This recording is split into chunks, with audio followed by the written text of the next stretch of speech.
Hey guys, I'm Dr. McFarland, and in this video we're going to answer the question, should you buy the Eastman SB59?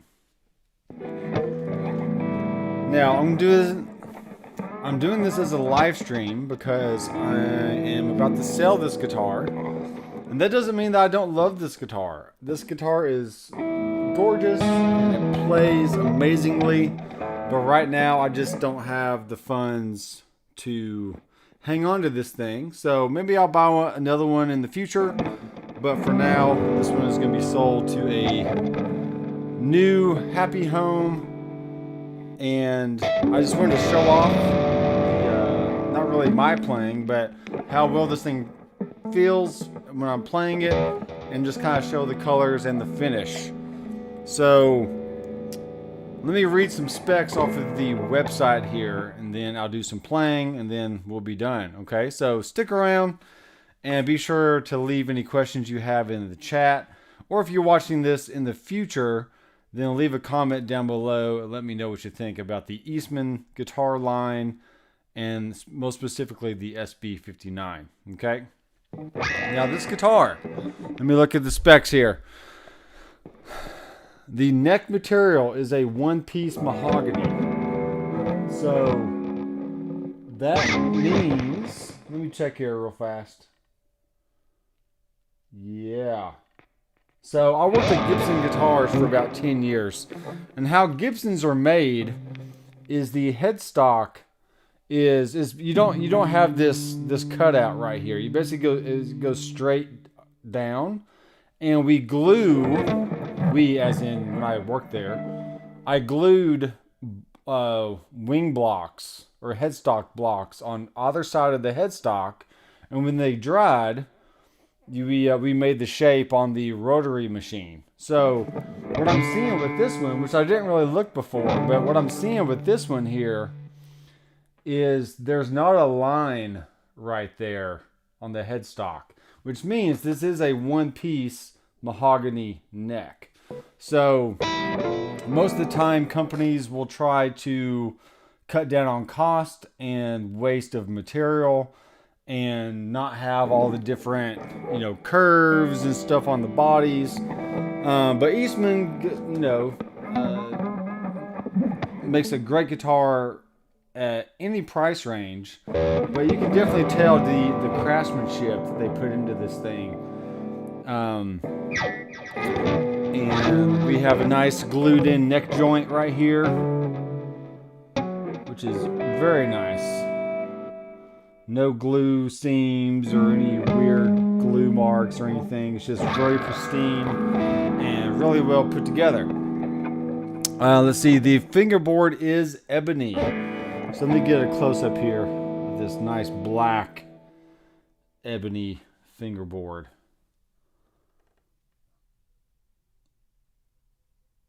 Which is equally amazing. And what I love about the fingerboard is when you bend the strings, it's very, very smooth. And that does go into the fret wire as well, being nice and smooth. But let me get this microphone in a good spot here.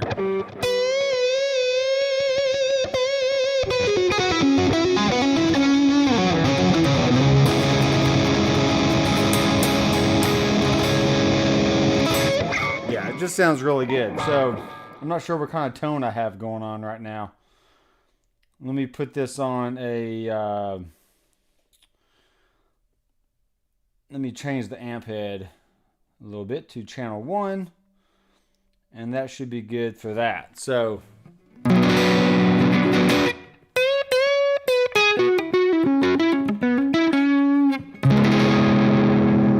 alright, very good. The next thing, we have a 12-inch radius on the fingerboard. So most of the guitars I've played in the last 20 years have been a 12-inch radius. I've never been a fan of the 9.5 or even 7.5 type Strats and Tele fretboard radius. The 12-inch radius is definitely more comfortable for my taste. And it just means that playing chords is really comfortable down here, and bending and all the, you know, shred stuff is very easy to access on the fingerboard. We do have a bone nut, which is 1 11/16 in width. So it's 1 inch and 11/16. This is a bone nut. We're not getting any plastic on this guitar anywhere. Okay.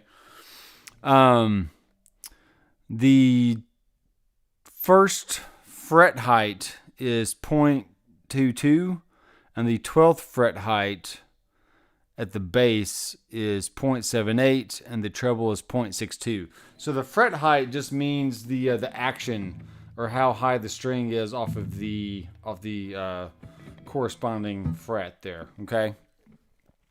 The fret wire is Jescar FW47014 or 47104. Sorry. Scale length is 24 3/4, which is your typical Gibson scale length.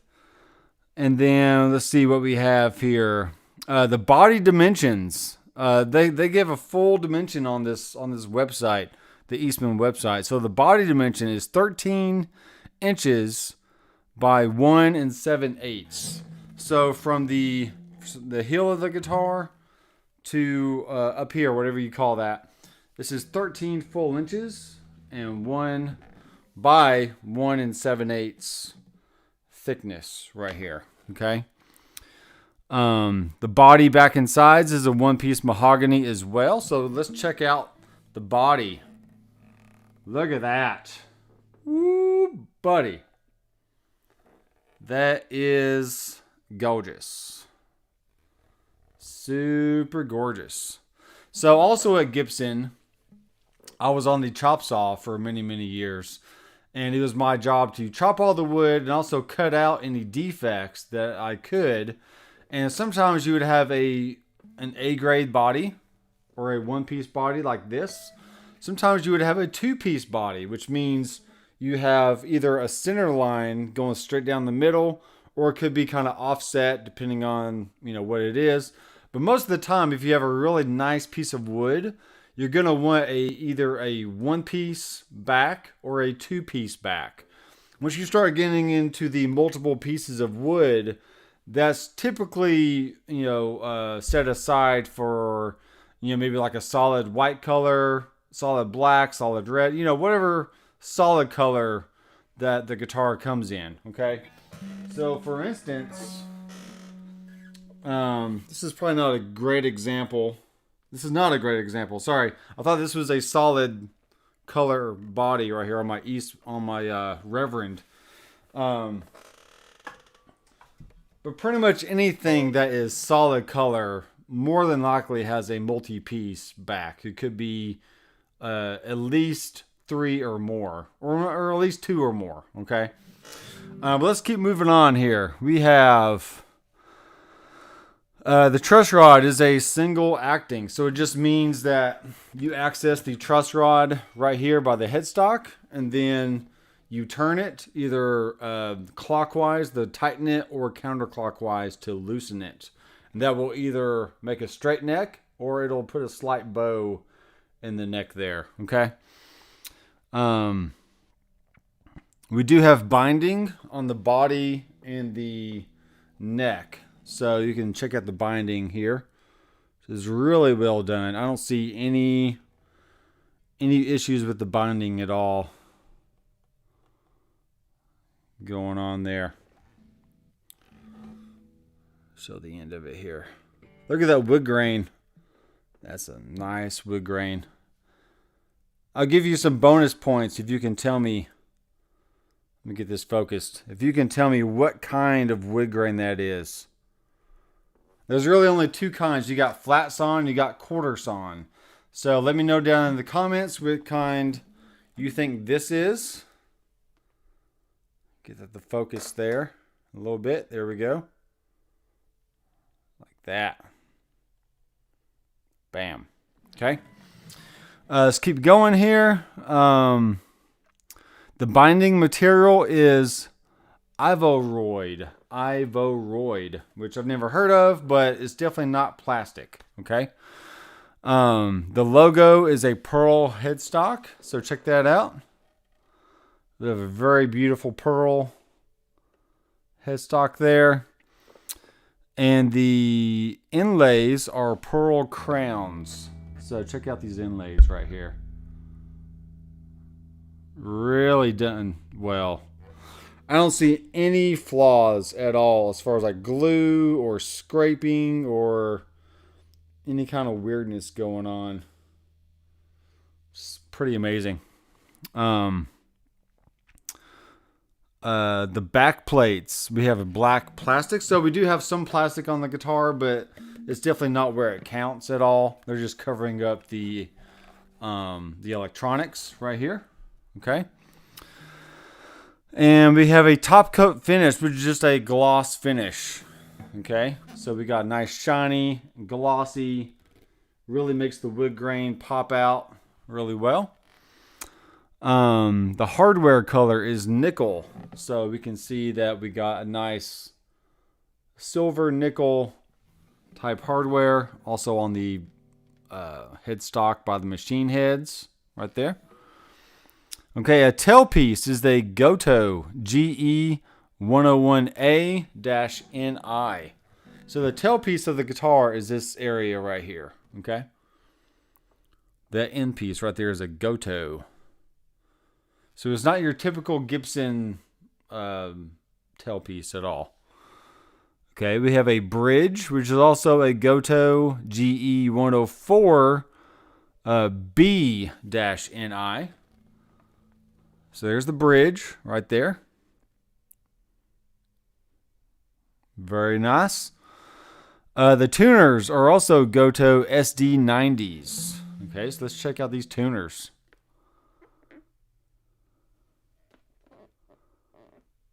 Yeah. The knobs are gold speed knobs. So these are the knobs right here, and they are very speedy. Super speedy. We have a strap peg, which is a Goto EPA1. Now I did replace the strap pegs with a Dunlop because I do like a fatter end there. And then here lately, I just use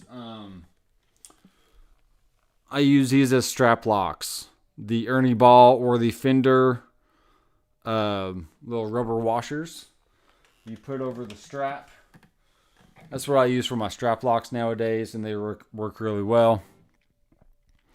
The neck pickup. So we're getting to the pickups now. Everyone has different taste in pickups.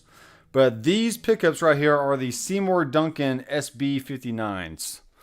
Sorry, not SB, just Seymour Duncan 59 pickups. So they're probably the classic 59s, if I had to guess.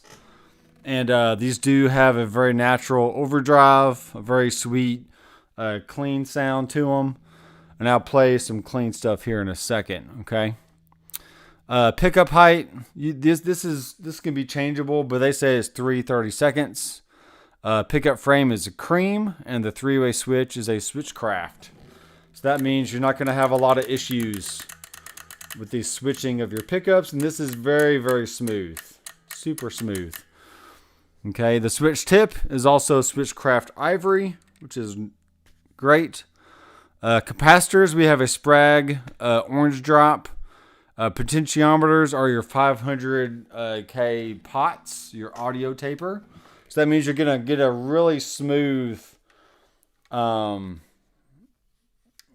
smooth taper when you lower the volume and the tone pots.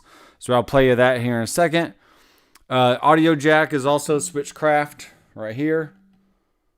Bam. And they come with Diodario NYXL 10 through 46 strings. I'm sure I've already changed these out to something else, but I don't remember what they are. And then the action height is 3/32 and 2/32. So that's kind of what I prefer. So 3/32, I put that at the 17th fret. And you just want to measure with your little measuring ruler. 3/32 on the bass and 2/32 on the treble. That should give you a nice low action without a lot of buzzing or hardly any buzzing at all. And you're just able to fly around and play really smooth. And then the case is a hard shell case, which is over here on the couch. So let me lower the camera here and I'll do some playing for you. Okay, and I'll also put on, let me get my headphones back on so I can hear what the guitar sounds like. We'll do some clean sounds and then we'll do some heavy stuff, okay? Plug this in.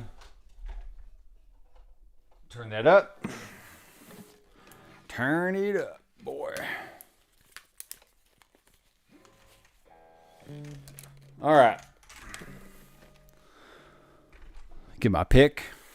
All right, so SB59. Let's lower this camera just a little bit here.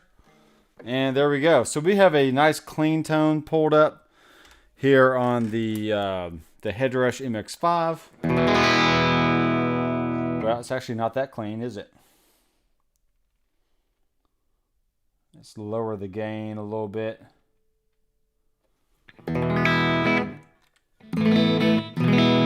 All right, first of all, let's check the tuning, okay? The Godo tuners turn really smooth.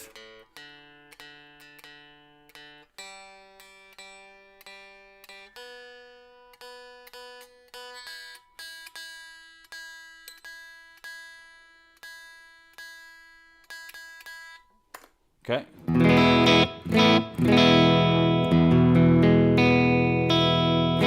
Let's tune one more time, just double check. Put this on the neck pickup.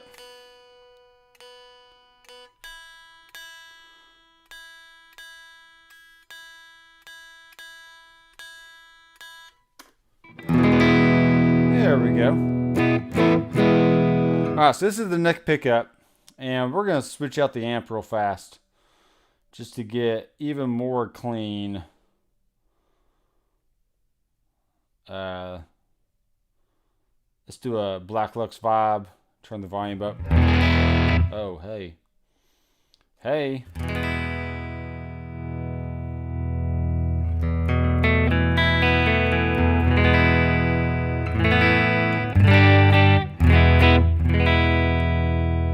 Cool. Sounds good.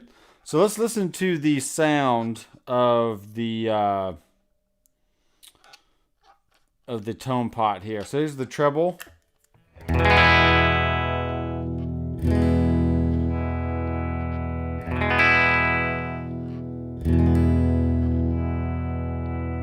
So you can get it full brightness, or you can kind of tame it a little bit.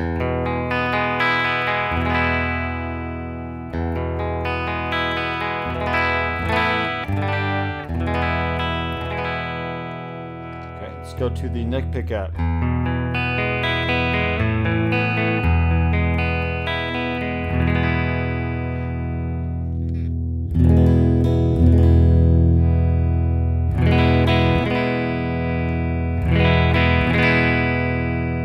Cool. And then here's the middle position, which is both pickups together.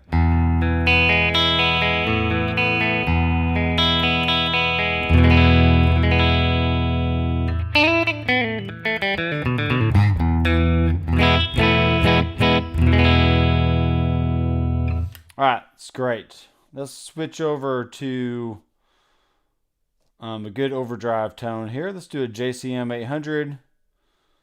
We'll do a TS mod.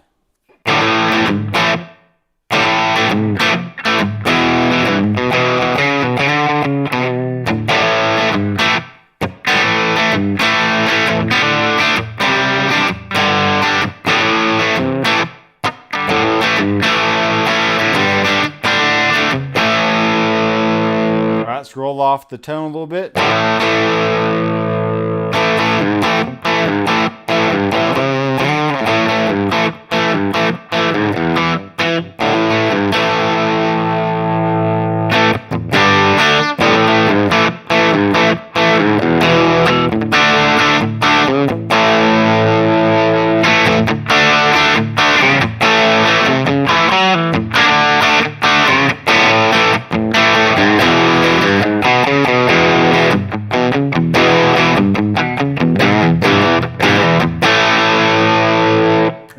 pickup.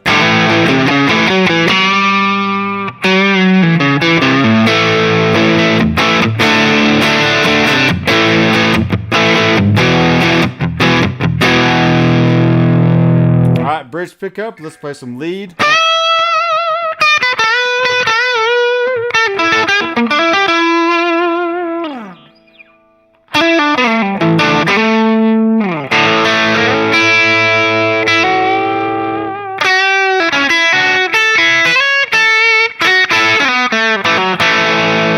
And the neck.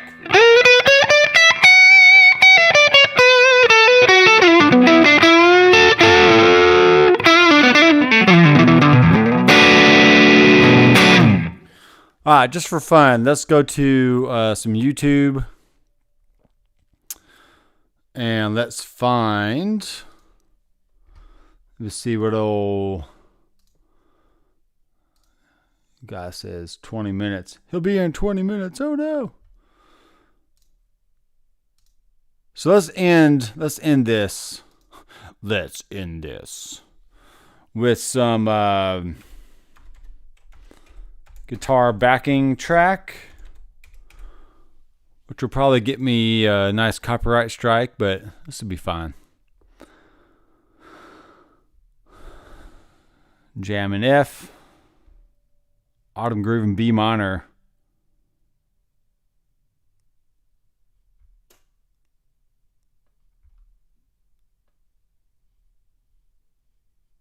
All right, let's try this one out.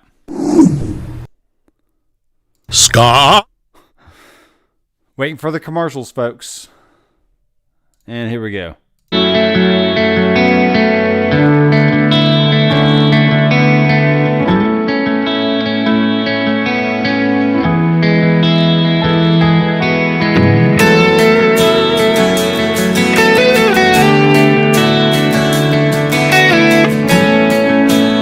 in the key of A.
There you go, folks. That's some sweet tones right there.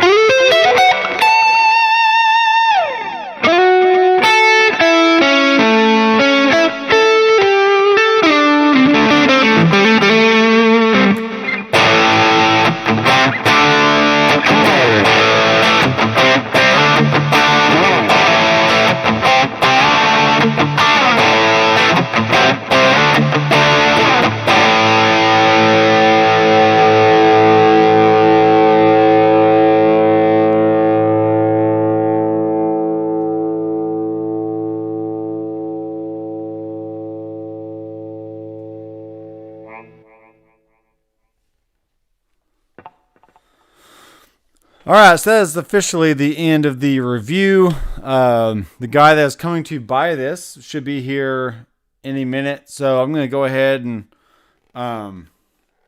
sign off here. But if you have any questions for me, feel free to leave a comment down below.